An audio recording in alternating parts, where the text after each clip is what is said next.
नमस्तस्मै गणेशाय ब्रह्मविद्याप्रदायिने यस्यागस्त्यायते नाम विघ्नसागरशोषिणे ध्याये स्थिरेण चित्तेन गणेशं सर्वसिद्धिदं बुद्धिप्रकाशकं पूर्णं योगिनां हृदि संस्थितं स्वानन्देशं गणेशानं महावाक्यस्वरूपिणं तत्त्वमस्याकृतिधरं सिद्धिबुद्धियुतं भजे।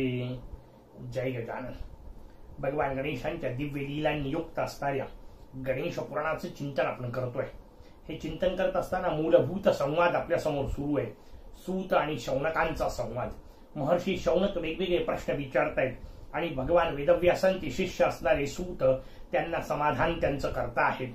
या सगळ्या संवादात त्या शौनकांनी प्रश्न विचारला, आपण वेगवेगळ्या कथा सांगितल्या, त्यातून अनेक वैशिष्ट्यपूर्ण रहस्य आमच्या समोर उलगडून दाखवले।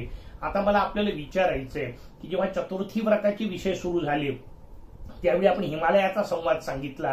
पार्वतीच्या आणि हिमालयाच्या संवादामध्ये हिमालयांनी सांगितलं होतं की मी तुला तो कथाभाग सांगतो की जो भगवान शंकरांनी कार्तिक स्वामींना समजावून सांगितला। कार्तिकेयाला षडाननाला भगवान शंकरांनी केलेला उपदेश हिमालयांनी पार्वतीला सांगितला होता। त्यानंतर आपण वेगवेगळ्या कथा आम्हाला सांगितल्या। चतुर्थीचं वेगवेगळ्या पद्धतीने महात्म्य आम्हाला सांगितलं, दुर्वांचं महात्म्य सांगितलं। आता आम्हाला ऐकायचंय त्या कार्तिक स्वामींचा आणि भगवान शंकरांचा मूळ संवाद तो कशा करता झाला। कार्तिकीय का जाऊन पोहोचले भगवान शंकरांकडे, त्यांनी कशा करता नेमकं भगवान शंकरांना हे सगळं रहस्य विचारलं, भगवान शंकरांनी हे त्यांना का सांगितलं, त्याच्याही आधी मुळात कार्तिक स्वामींच्या जन्मापासून आम्हाला हा सगळा कथाभाग सांगा। आम्हाला त्यानिमित्ताने तेही सगळं ऐकायचं आहे। स्वाभाविक शौनकांची उत्सुकता पाहिली आणि श्रोत्यांची उत्सुकता ही वक्त्यासाठी शक्तिवर्धक असते। या हिशोबामध्ये महर्षी सूत सांगायला सुरुवात करतात। महर्षी सूतांनी सांगितलं, फार प्राचीन काळचा इतिहास आहे। त्या काळात एक तारकासूर नावाचा राक्षस झाला। या राक्षसाने तपश्चर्या केली आणि प्रचंड तपश्चर्या केल्यानंतर जेव्हा भगवान वरदान देण्याकरता आले त्यावेळी यांनी ठरलेलं वर मागितलं। सगळ्या राक्षसांच्या डोक्यात असतो मला मृत्यू नसावा। अनेक राक्षसांनी हेच वर मागितलेत, लक्षात घ्या, कायम लक्षात ठेवा। मला मृत्यू नसावा असं वाटणे यालाच राक्षस असं म्हणतात, कारण हा मृत्यूलोक आहे। या पृथ्वीवर आल्यानंतर एकदा जन्माला आलोय, त्याच्यामुळे आता किमान एकदा मरणे अनिवार्य आहे। तुमची इच्छा असो नसो आपल्याला मृत्यू अनिवार्य आहे हे समजून घ्यायचं। तो टाळायसाठी जे प्रयत्न करतात त्यांनाच राक्षस असं म्हणतात। सगळ्यात मोठा प्रयत्न कोणी केला माहितीये? हिरण्यकश्यपूने। एवढा प्रयत्न आजपर्यंत कोणी केला नाही, पुढे करण्याची शक्यता नाही। कारण त्याला जेव्हा सांगण्यात आलं त्यांनी प्रश्न पहिल्यांदा हाच विचारला होता, मला मृत्यू नाही असं काहीतरी करा।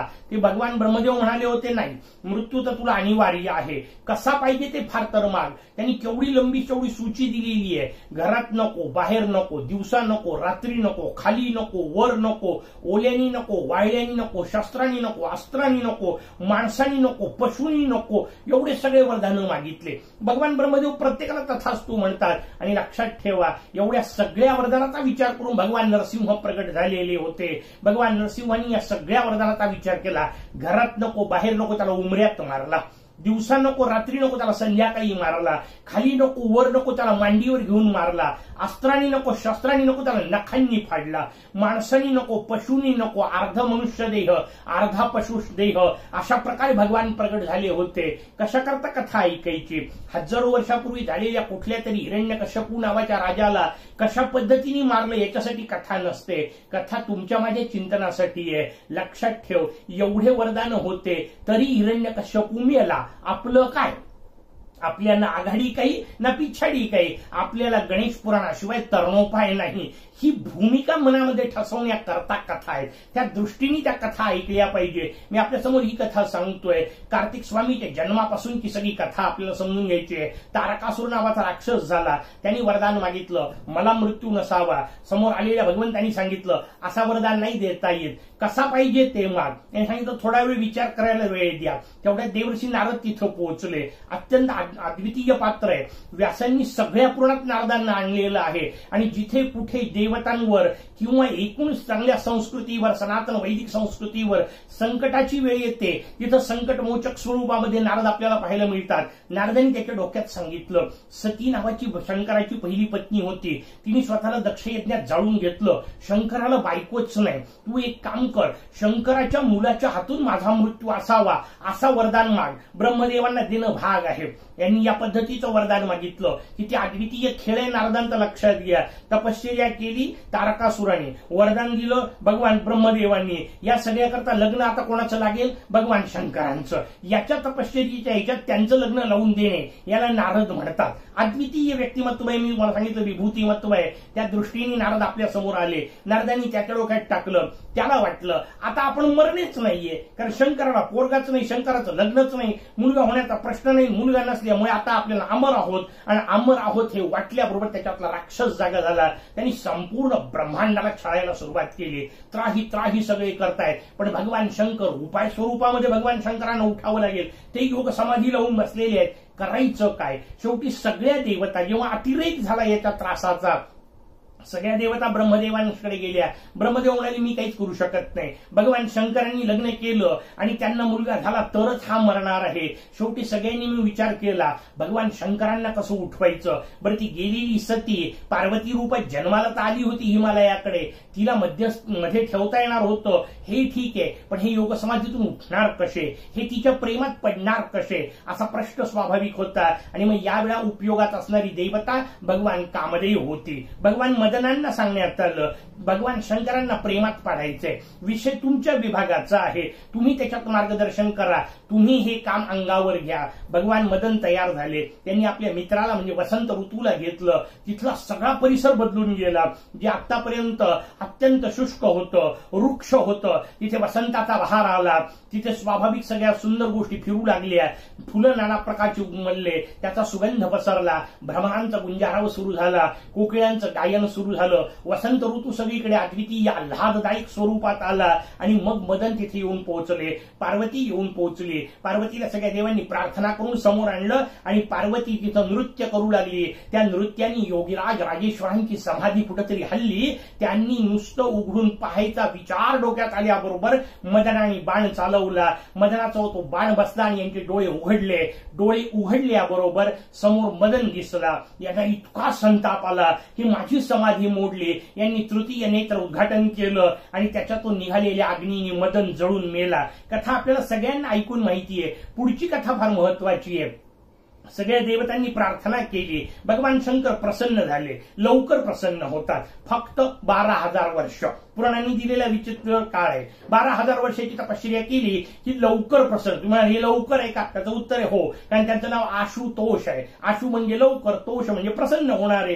ते सगळ्यात लवकर प्रसन्न होतात. तुम्हाला मग 12,000 वर्ष कसं जगायचं? मी गमतीने प्रवचनात सांगत असतो. हे सगळं जर याच प्रवचन मालित सांगितलं तर पुढच्या प्रवचन मालित काय सांगायचं? गमतीचा भाग बाजूला ठेवू, भाव त्यातला समजून या. लवकर प्रसन्न होतात एवढं आपल्या कामाचं आहे. भगवान शंकर प्रसन्न झाले. देवी पार्वतीशी विवाह झाला. पण हे जोडपं जंगलामध्ये गेलं. त्या हिमालयाच्या गुहेमध्ये जिकडं तिकडं फिरतंय आणि आपल्याच आनंदात आहे. विसरूनच गेले. पुत्रसंतती निर्माण व्हायला पाहिजे ही भूमिकाच डोक्यात नाही. आपल्याच आनंदात फिरतायत, आपल्याच त्या नवमिलनामध्ये फिरतायत. यांचं कुठंतरी खंडन केलं पाहिजे. संतती जन्माला आली पाहिजे. कोणाला मध्ये पाठवायचं? त्या नवविवाहित जोडप्याच्यामध्ये पाठवायचं कसं? कथा नुसती ऐका. आता इथून पुढे जे मधले भाग सांगतोय ते असं प्रत्यक्षात घडत नसतं. त्यातून जे सांगायचंय ते पुढचा भाव मी आपल्या समोर सांगेल. एक वेगळी वैज्ञानिक दृष्टी या कथेच्या निमित्ताने आपल्या समोर ठेवत आहे.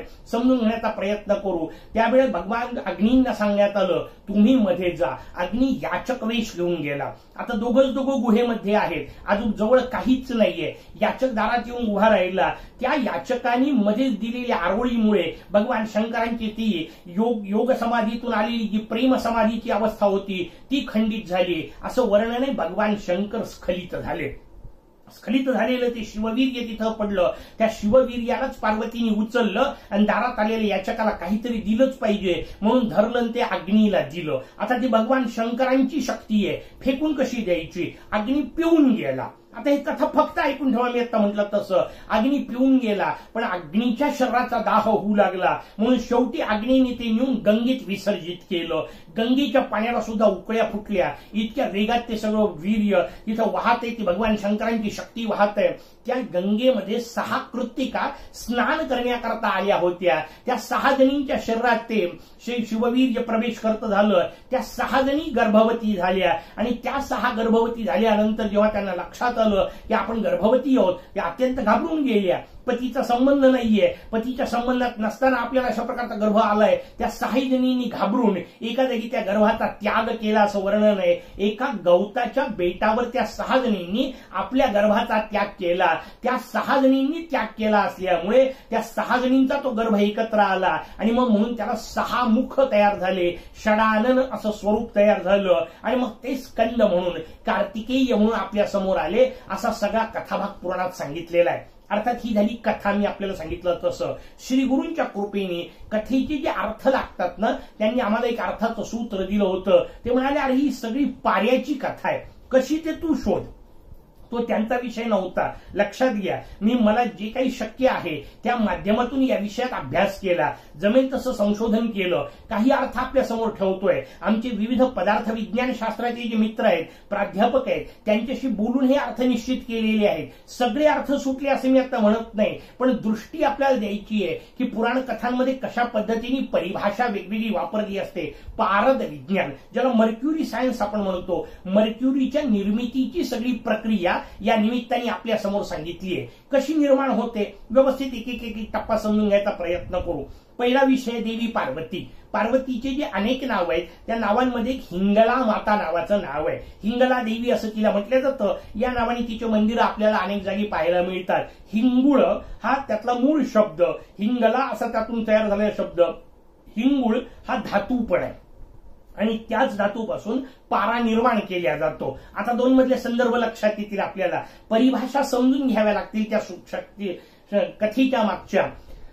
माफ करा, कथा आपल्याला सांगते, परिभाषा आपल्याला सांगायला सुरुवात करते. कथेत सांगितलं, हिंगुळ नावाची ती धातू तो म्हणजे जगदंबा पार्वती. हा हिंगुळ प्रचंड घर्षण केल्या जातं आणि उष्णता निर्माण केली जाते. आता संबंध लक्षात घ्या, घर्षण आणि उष्णता याचा संबंध, म्हणून शिव पार्वती मिलनाचा विषय वापरला. त्यातून काय होतं त्याचं उत्तर आहे, त्या हिंगुळ नावाच्या धातूतून बुदबुद तयार होतात, म्हणजे बुडबुडे तयार होतात, फेस निर्माण होतो. आता आपल्याला शिववीर्याचा संबंध लक्षात येईल. तसा फेस निर्माण झाला, घर्षणातून निर्माण झालेला फेस, या दृष्टीने त्याचं वर्णन आपल्या समोर केलं. हा जो फेस आहे, या फेसाला प्रचंड गरम केल्या जातं. त्याच्याकरता वर्णन वापरलं, तो उचलून अग्नीत टाकल्या जातो. हा अग्नीत टाकल्या, इतका गरम झाला की त्या उष्णतेचं टोक गाठलं गेलं आणि असे एकदा उष्णता त्याला दिली की ताबडतोब त्याला थंड करावं लागतं. पटकन त्याला थंड करायचं, म्हणजे तेवढ्या उष्णतेनंतर एकदम शीत अवस्थेत न्यायचं. त्याच्याकरता शब्द वापरला, अग्नीने ते सगळं शिववीर्य गंगेत नेऊन ओतलं. आता पाय एक एक मुद्दे आपल्याला समजू लागतात. ती जी तयार होणारं फेस आणि त्याला थंड केल्यानंतर जो पारा स्वरूप तयार होतो, तो पारा स्वरूप अत्यंत विषारी आहे. त्याला प्रत्यक्ष वापरता येत नाही, त्याचा उपयोग करता येत नाही. मग काय करावं लागतं, त्याच्यावर गंधकाचं संपुट करावं लागतं. याचा अर्थ गंधक त्याच्यावर चढवावं लागतं. म्हणजे त्याच्यावर गंधक मिसळणे, पुन्हा त्याला गरम करणे, पुन्हा पाण्यात टाकणे, पुन्हा गंधक मिसळणे, पुन्हा गरम करणे, पुन्हा थंड करणे, अशी जी प्रक्रिया आहे, ही प्रक्रिया किमान 6 वेळा करावी लागते. म्हणजे गंधकाचे किमान 6 पुट चढवावे लागतात. त्याचं वर्णन आपल्याकडे सांगताना सांगितलं 6 कृत्तिकांचं वर्णन. अशा पद्धतीच्या त्या कृत्तिकांमध्ये जन्माला येतो आणि मग पारा तयार होतो. तयार झालेला हा पारा अत्यंत वैशिष्ट्यपूर्ण आहे. जगातला एकमेव द्रव स्वरूपात असलेला धातू आहे, लक्षात घ्या. आणि पुढच्या 2 गोष्टी महत्वाच्या आपल्याला सांगतो. कशातच त्याला मिसळता येत नाही, तो कुठल्याच इतर धातूशी संयोग करत नाही. म्हणून आपल्याकडे सांगितलं कार्तिक स्वामी ब्रह्मचारी आहेत. ब्रह्मचारी शब्दाचा अर्थच आहे कशाशी संयोग न करणे, कशाशी न मिसळणे. हा भाव जो त्यातला आहे तो आपल्याला सांगितला. दुसरी महत्वाची गोष्ट, तो कशातच पकडता येत नाही. आता नवीन काळ आला, प्लॅस्टिकच्या पिशवीमध्ये त्याला धरता येतं. हा नंतरच्या काळातला. जुन्या काळातल्या ज्या वस्तू आहेत त्यातल्या कुठल्याच पदार्थात त्याला घेता येत नाही. त्यातल्या त्यात कशावर घेता येत होतं, कागदावर धरता येत होता, कागदावर त्याला पकडता येत होता. आणि कागद तयार कशापासून होतो, त्यातला मूलभूत घटक गवत असतो, लक्षात घ्या. कारण गवतापासूनच, बांबूपासून म्हणाल तरी बांबू हे एक वेगळ्या प्रकारचं गवत आहे, त्याच्यामुळे बांबूपासून तयार झालेल्या, गवतापासून तयार झालेल्या कागदात त्याला धरता येतो. म्हणून त्याचं वर्णन केलं शरभव, याचा अर्थ गवतावर तयार झालेला, गवतावर जन्माला आलेला, तिथे तो जन्माला येऊ शकतो, तिथे त्याचं दृश्य स्वरूप त्याला पकडणे नावाची गोष्ट करता येऊ शकते, एकत्रित करता येतं. 6 जणींचा तो गर्भ एकत्र आला आणि कार्तिक स्वामी प्रगट झाले. अशा पद्धतीने ज्याला आपण मर्क्युरी म्हणतो, पारा म्हणतो, त्या पाऱ्याचं विज्ञान आपल्या समोर सांगितलं. कशासाठी प्रगट झाला, त्याचं उत्तर आहे तारकासुराला मारण्यासाठी. आता आपल्याला शब्दाचे वेगळे अर्थ सहजतेने कळू शकतील. तारका शब्दाचा संबंध रात्रीशी आहे, अंधाराशी आहे. त्या अंधारावर विजय मिळवायचा असेल तर षडानन लागतो, तर स्कंद लागतो, पारा लागतो. का? कारण बहुसंख्य सगळ्या दिव्यांमध्ये पाराच वापरला जातो. बॅटरी ज्या तयार केल्या जातात त्या बॅटरीमध्ये पारा वापरला जातो. वेगवेगळ्या प्रकारच्या विद्युत उपकरणांमध्ये पारा हा महत्वाचा घटक असतो. म्हणजे आपल्याला समजेल तारकासुराच्या विनाशाचा आणि त्याचा संबंध कसा आहे. अशा वेगवेगळ्या पद्धतीच्या वैज्ञानिक निरूपणाला सुद्धा कथा आपल्यामध्ये त्यांच्या परिभाषेत ठेवते. पण अर्थात कथेचे हे परिभाषा ज्या आहेत त्या आपल्याला उलगडून घ्याव्या लागतील. मग आपल्याला त्यातले वैज्ञानिक संदर्भ सुद्धा कळतील. कारण त्यांच्याजवळ तोच एक मार्ग होता पुराणकारांचा. त्या काळात त्यांनी कथा या माध्यमातून सांगितलं. त्यातल्या ज्यांना या दृष्टीने अभ्यास करता येतो त्यांनी त्या दृष्टीने त्यातून संशोधन केले. या सगळ्या कथा अशा समजून घ्याव्या लागतील, तेव्हा आपल्याला त्यातून संशोधन प्राप्त होईल. आणि अनेक कथा अशा आहेत, नुसत्या वाचल्या तर आपल्याला ते विचित्रच वाटतील. उदाहरण देतो मी 2-3. आपल्याला रक्तबीजाची कथा येते. आपल्याला दुर्गा सप्तशतीमध्ये रक्ताचा एक थेंब जमिनीवर सांडला की तेवढा राक्षस तयार होत होता. लोक आश्चर्याने पाहत होते, असं कुठं होत असतं का? नव्हतं होत. जेव्हा नव्हतं होत तेव्हा आश्चर्य वाटत होतं, मान्य. शुक्राचार्यांची कथा आपल्या समोर येते. मृत संजीवनी विद्येचा विषय आपल्या समोर पुराणकारांनी दिलेला असतो. हाडाचा एक तुकडा जरी सापडला तरी तेवढा तशाला तसा राक्षस पुन्हा भगवान शुक्राचार्य निर्माण करू शकत होते. मृत संजीवनी विद्येचा विषय आपल्या समोर येतो. लोक म्हणतात काही काय सांगता, हाडाच्या तुकड्यातून कुठं तेवढा राक्षस तयार होतो का? असं कुठं होत असतं का?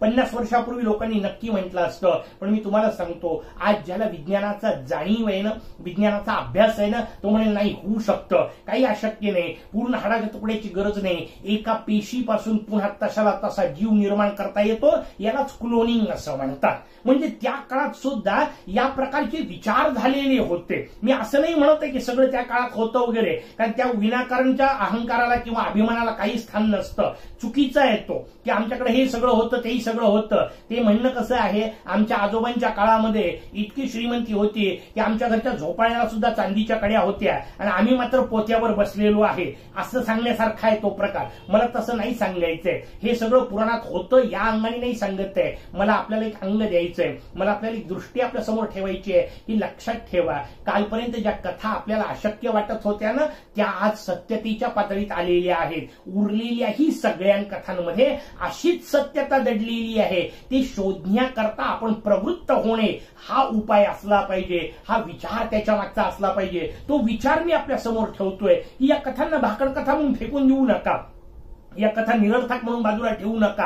आज आपल्याला नाही कळत आहे, न कळणाऱ्या कथांमध्ये सुद्धा काही ना काहीतरी वैज्ञानिक सत्य दडलेलं आहे. त्यांच्या परिभाषा आम्हाला समजत नाहीये म्हणून ते सत्य समोर येत नाहीये. अभ्यास केला पाहिजे, 2 शास्त्रांचं एकत्रीकरण केलं पाहिजे. दुर्दैव तुमच्या माझ्या समाजाचा आज झालेलं आहे. ज्यांना विज्ञान कळतं त्यांचा संस्कृतशी संबंध उरला नाही. जे संस्कृतचे अभ्यासक आहेत ते वैज्ञानिष्ठ पद्धतीने असं संशोधन करू शकत नाही. ही दरी जितक्या लवकर दूर होईल, भारत पुन्हा विश्वगुरु पदावर असेल. पुराणांचा अभ्यास या दृष्टीने करायला पाहिजे. हा एक विषय मी आपल्या समोर या निमित्ताने ठेवतोय. मला आपल्या समोर हा विषय पुढचा सांगायचा आहे. असे ते भगवान स्कंद, कारण बाकी मूळ आपल्याला तर पुराणाच्या कथा पाहायच्या आहेत. ते भगवान स्कंद भगवान शंकरांकडे जाऊन पोहोचले. त्यांनी सांगितलं मला त्या तारकासुराला मारायचंय. करू काय यांनी सांगितलं उपासना कर. कोणतंही भव्य दिव्य कार्य करायचं असेल तर पहिले उपासना केली पाहिजे. गणेश उपासना सांगितली. भगवान शंकरांनी या निमित्ताने त्या कार्तिकेयाला गणेश सहस्रनाम नावाचं अद्वितीय स्तोत्र सांगितलं. गणेश पुराणांमध्ये जे काही वैशिष्ट्यपूर्ण छोटे ग्रंथ आहेत, मी का म्हणतोय लक्षात घ्या. या सगळ्या पुराणांवर, या सगळ्या वेगवेगळ्या गणपती तत्वज्ञानावर आपण वेगवेगळ्या ग्रंथांची निर्मिती केली. हे सगळे निर्मिती करत असताना गणेश पुराणावर पुस्तकं काढले.